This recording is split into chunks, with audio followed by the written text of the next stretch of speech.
día de hoy nos encontramos con el contador Ángel Contreras, quien viene a platicarnos acerca de lo que hace el Instituto Mexicano de Mejores Prácticas Corporativas. Él es actualmente el presidente del Consejo Ejecutivo, en este caso, así es, nacional.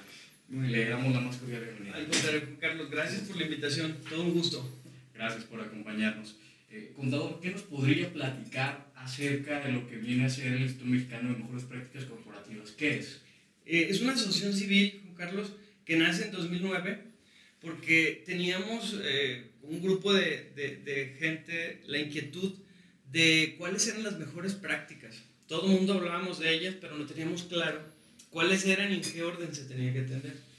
Y de ahí nace la idea. En 2009, en medio de la peor crisis financiera reciente, nace esta iniciativa, nace esta asociación civil, en donde nos dimos a la tarea, como primer término, de investigar cuáles eran esas mejores prácticas y darles orden de ejecución. Y bueno, lo que resulta de este proyecto es que identificamos que había 11 prácticas corporativas que tenían que ser alineadas para consolidar la gestión empresarial. Claro. ¿Cuáles son estas 11 prácticas? Mira, la tenemos ejemplificada en un icono que es la pirámide de Chichén Itzá, y lleva los 11 escalones, ¿no?, interrelacionados. Y la primera, la base de nuestro modelo de gestión es la familia. Primero tenemos que alinear las familias empresarias sobre la base que el 98% de las empresas en México son familiares. Entonces, en México tenemos que alinear primero las familias, lograr que compartan visión y puedan tener, pues, una visión compartida del negocio, ¿no? ¿Cómo se podría hacer esta cuestión que menciona de alinear a las familias, de que tengan esta visión compartida? ¿Cómo podría ser? Mira, de hecho, la desalineación es muy simple, es por el conflicto. Hay diferentes visiones, diferentes intereses dentro de los accionistas familiares, y eso crea conflicto y eso cuestiona la continuidad del negocio. Entonces, las prácticas que tienen que adoptar tienen que ver con hacer protocolos de familia donde establezcan las reglas, y esos protocolos se tienen que incluso blindar legalmente, ¿no? Algunos de los asuntos que se pactan se tienen que ir a convenios parasociales, otros se tienen que ir a los estatutos sociales e incluso a los fideicomisos, ¿no? Ceder las acciones a fideicomisos para garantizar ciertos aspectos que quieran cuidar las familias. Entonces, pues la familia primero. El gran desafío de este elemento tiene que ver con la resolución del conflicto, ¿sí? En ese caso, cuando ya hay conflicto severo, tenemos que intervenir incluso con terapias, con terapeutas sistémicos que nos ayudan a alinear esa visión de todos los miembros de la familia. ¿A qué se refiere con terapeutas sistémicos? Sí, totalmente, son intervenciones psicológicas. Claro. Ya con un psicólogo. Sí. Con el equipo multidisciplinario que interviene, sí, con una familia, tiene que ver con terapeutas, con fiscalistas, abogados. Cuando ya es muy severa la dinámica que tienen, sí, y el conflicto está a todo lo que da. Sí, entonces eso es lo primero que tiene que hacer. Una vez que logramos que la familia comparta esa visión de la compañía, lo que sigue es integrarles consejeros independientes para administrar. Es decir, consolidamos el gobierno corporativo. A través de un consejo de administración. Sí, profesional. Se recomienda. Sí. Que sea independiente de los integrantes de la familia, por ejemplo. Sí, las acompañamos. Puede la familia integrarse a su consejo, sí, pero a su vez integra consejeros independientes que le dan una visión más amplia del futuro. Sí, claro. Y aparte, con Carlos, le dan una visión técnica a la dinámica del consejo. Sí, claro. Mencionaba que la familia está primero. Sí. Totalmente de acuerdo con ello. Pero mencionaba también otros sí, elementos que se toman en cuenta, sí, en el Instituto Mexicano. El gobierno corporativo es el segundo. El tercero, y el gobierno corporativo, en regreso, ha sido la práctica corporativa por excelencia. Sí. Si logramos consolidar ese, nos va a detonar todas las 9 restantes, o también nos ayuda a alinear a la familia. Entonces, claro, nos ayuda mucho a alinear todo el contexto del gobierno. Claro. Ahora, la tercera práctica tiene que ver con la filosofía corporativa. Claro. Debemos de tener claro visión, misión, valores, códigos de ética y sistemas de denuncia, ¿no? Sistemas de denuncia. ¿Qué sería un sistema de denuncia? El sistema de denuncia son los mecanismos que proporciona la empresa a todos sus grupos de interés para que le hagan llegar asuntos que tienen que ver con desviaciones a sus políticas o asuntos relacionados con fraude y corrupción. Entonces, esos mecanismos son desde un correo, pero lo más lógico es que sean buzones electrónicos dentro de sus páginas. Comúnmente se hace así. Sí, para que los colaboradores o los grupos de interés, proveedores, clientes, sí, claro, no necesiten el correo incluso para podernos lanzar una denuncia. Ese buzón es un cuestionario que se le da send y no nos pide ningún tipo de identificador, ¿no? Como un correo electrónico. Entonces, esas denuncias son integradas por un comité de ética y a su vez reportan al comité de auditoría como parte del consejo de administración. Correcto. Entonces, sí, es necesario como parte de la filosofía tener esos mecanismos de contacto con todos los grupos de interés. Sí, claro. Sí. ¿Qué otro elemento sería parte de este que la planeación estratégica. ¿Sí? Debemos de tener no solamente planes estratégicos, sino dirigirlos. Sí, claro. Tenemos que medir que se estén consolidando los proyectos, darle seguimiento, ¿no?, a las actividades estratégicas y generar indicadores estratégicos. Entonces, esa es la parte que tiene que ver con la dirección estratégica. Después viene el cumplimiento regulatorio. ¿Sí? El compliance es un elemento fundamental dentro de la gestión. Compliance, ¿sí? Claro, el cumplimiento regulatorio. Sí. Todo el contexto de normas, regulaciones, ¿no? Leyes que tienen que ver con la dinámica de la empresa y de todos sus procesos de negocio. ¿El compliance se especializa en concreto en determinadas materias? Sí, de hecho no es limitativo. Sí. Ya ves que la figura del oficial de cumplimiento se está potenciando para pasar de ser solamente un catalizador del tema anticorrupción y de lavado de dinero, a ser ese guardián de todo el contexto legal y normativo que tiene que atender una empresa. Claro. En el sistema financiero sí. y en el energético, sí, claro, se están potenciando esas figuras, ya sí. nos dejan claro que son por lo general abogados que nos ayudan a identificar todo el contexto legal y normativo y nos ayudan a llevarlo a las políticas y los procedimientos, porque se tienen que atender a detalle todas las regulaciones, ¿no? Entonces son esos radares que están viendo todos los cambios normativos y garantizan que esos se llevan a las políticas y a los procedimientos, ¿no? Claro. Entonces el compliance es un elemento fundamental. Después viene el capital humano. Sí, la comunicación y el capital humano es muy importante porque las organizaciones tienen que crecer a su gente. Decía Henry Ford que si hay algo malo que te puede pasar es que capacites a tu gente y se te vaya, ¿no? Sí, claro. Dice, pero hay algo peor que eso, es que no la capacites y se quede, ¿no? Es lo que te puede pasar, te estancas. Sí, claro, entonces el elemento de capital humano nos ayuda a identificar cartas reemplazo para que esos puestos claves tengan a su vez líderes que puedan hacer frente, ¿no?, ante una contingencia de enfermedad o incapacidad permanente o total, ¿no? Entonces, pues nos ayuda a eso, a identificar puestos claves, a tener reemplazos dentro del equipo operativo, a desarrollarlos con una visión de largo plazo. Porque sí tenemos organizaciones que están apuntaladas con gente muy chiquita, ¿sí? Porque no se capacitan, pero sí están empoderados y les hablan al oído los empresarios, ¿no? Entonces, bueno, ese es el capital humano. Otro elemento es la tecnología de información. ¿Sí? Tenemos que apostarle del tamaño del modelo a la inversión en tecnología, ¿no?, al sistema. O sea, tenemos que generar información confiable, oportuna, verificable, ¿no? Por eso se potencian los RPs dentro de la gestión empresarial y aparte blindarlos, la seguridad, ¿sí?, de la seguridad de información. Sí, claro. ¿De qué forma se podría potenciar estos RPs?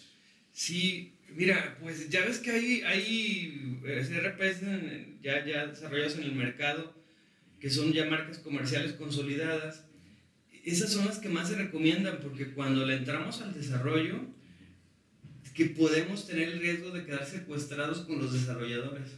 ¿Por qué secuestrados? Porque son los que tienen todos los códigos fuentes de la información, Claro. y porque no es sencillo generar un sistema integral que te interrelacione todos los procesos de negocio. Entonces de repente nos toca empresas que le apuestan al desarrollo, sí, pero terminan complicándose aún más la dinámica, claro.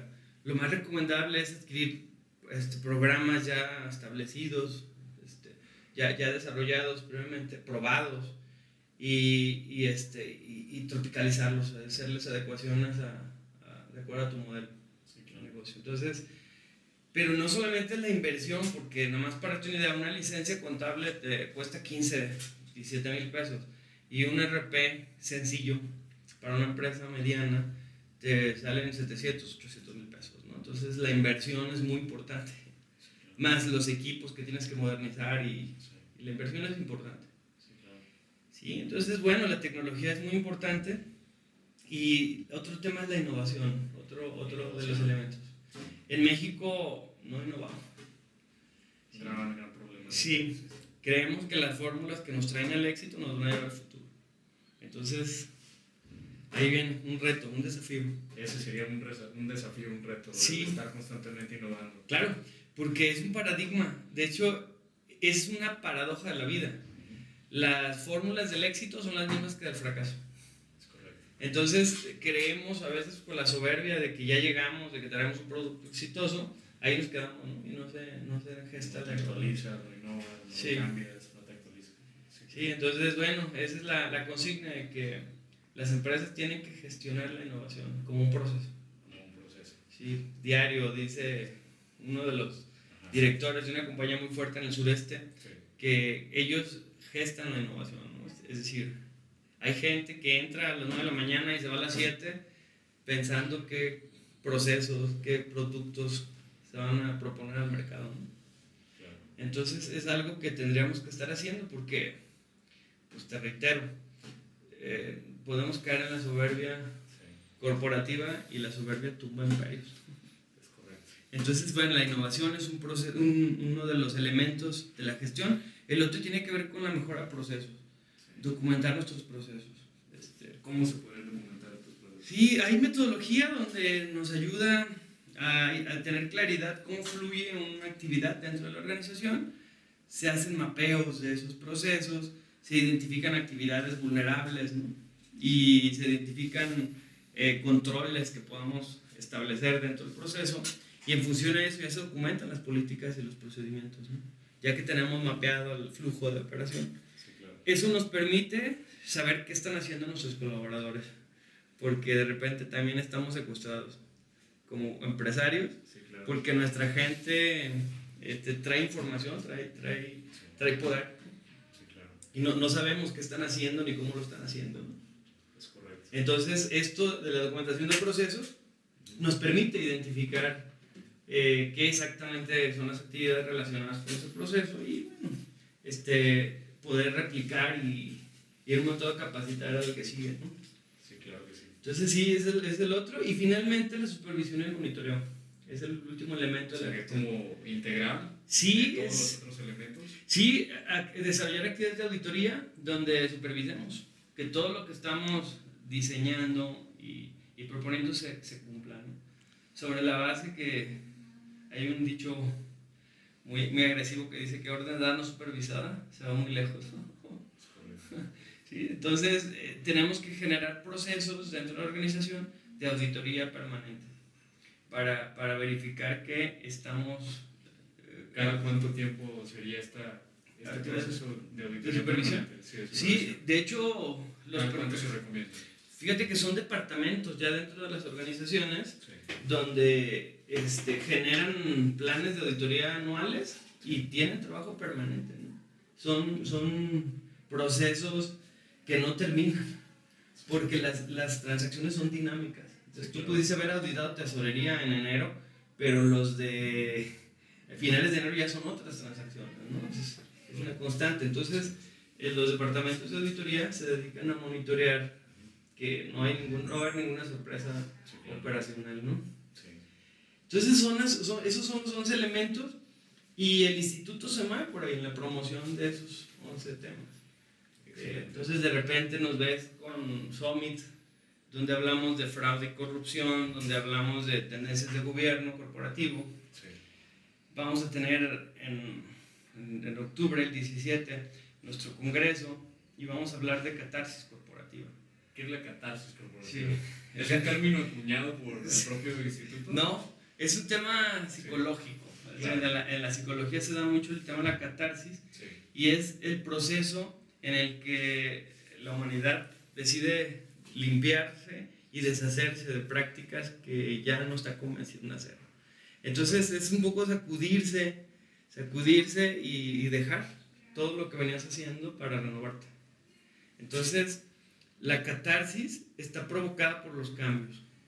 ¿Sí? Cuando un empresario de ser un poco agresivo en su estrategia fiscal, por ejemplo, un día decide que no, hace catarsis porque cambiar paradigma. Cambia los paradigmas y deja cosas que venía haciendo, por ejemplo, ¿no? Las dobles contabilidades y cosas que... Y demás cuestiones que son malas prácticas. Sí, claro. y que generar cambios también genera o nos obliga a tener una gestión adecuada de los cambios. Claro. Porque si no tenemos cuidado, cuando los cambios se generan, la propia organización los expulsa. Es decir, los colaboradores se unen y nos corren al director, nos complotean el sistema, ¿no? Se cae todo. Sí, claro, porque se mueven sus zonas de confort. Sí. Entonces, los cambios se tienen que gestionar adecuadamente. Y la catarsis la vamos a abordar en el Congreso desde la familia. Es decir, la familia tiene que alinearse para generar los cambios. Porque hay ocasiones en las que quieren uno, pero el resto no. Y desde ahí viene la pugna. Claro. Sí, entonces, desde ahí se genera la catarsis. Luego vamos a abordar desde la filosofía, cómo pues un día éramos defraudadores y amanecimos con ya no querer serlo. Sí, y vamos a hacer los cambios. Sí. Entonces, desde la filosofía se va a abordar, desde la familia, obviamente desde el gobierno corporativo, como catalizador de los cambios. Claro. Vamos a abordar innovación. Sí, en temas de innovación viene un gurú de la innovación en México a hablarnos cómo tenemos que gestionar la innovación. Entonces, estamos muy contentos. Y por ahí viene también la Bolsa de Valores, la Bolsa Mexicana de Valores y Bancomex, hablarnos de que el gobierno corporativo es rentable, ¿no? Genera reducciones en tasas de interés y una serie de cosas que podamos, si atendemos por convicción, adquirir esos beneficios, ¿no? Que nos da el gobierno corporativo. Totalmente, contador. Sí. Temas demasiado relevantes, claro está. Sí, que hay que adaptarnos, sí, que hay que irnos acotando cada vez más. Sí, claro. Sí. Y bueno, esos son los desafíos del instituto, ¿eh? Por ahí se mueven esos 11 temas. Sí. Tenemos una revista que es el medio de difusión, la revista Mejores Prácticas. Es nuestro brazo de difusión para la asociación. Claro. Y siempre la vamos a ver moviéndose en estos 11 grandes temas, ¿no? Totalmente. Sí. Excelente, contador. Le agradecemos bastante que nos haya acompañado aquí en el foro a ilustrarnos acerca de este tema. Al contrario. En mi particular opinión, y creo que muchos van a estar con esa opinión, es un tema fundamental. Especialmente aquí en México, que la mayoría de las empresas son familiares. Claro, y también reiterarte, Juan Carlos, que en este concepto, en este proyecto del instituto, sumamos todos. Porque es una plataforma de vinculación en donde terapeutas, ¿no? Abogados, fiscalistas, empresarios, directivos, concurren todos los gremios. Sí. A diferencia de todas las sesiones profesionales que de repente somos muy dirigidas a cierta profesión, en la nuestra convergen técnicamente todas, porque todos tenemos mejores prácticas que aportar, ¿no? Es correcto. Entonces, pues bienvenido al proyecto y encantado de compartir con ustedes. Gracias, contador. Un gusto. Gracias a ti. Gracias.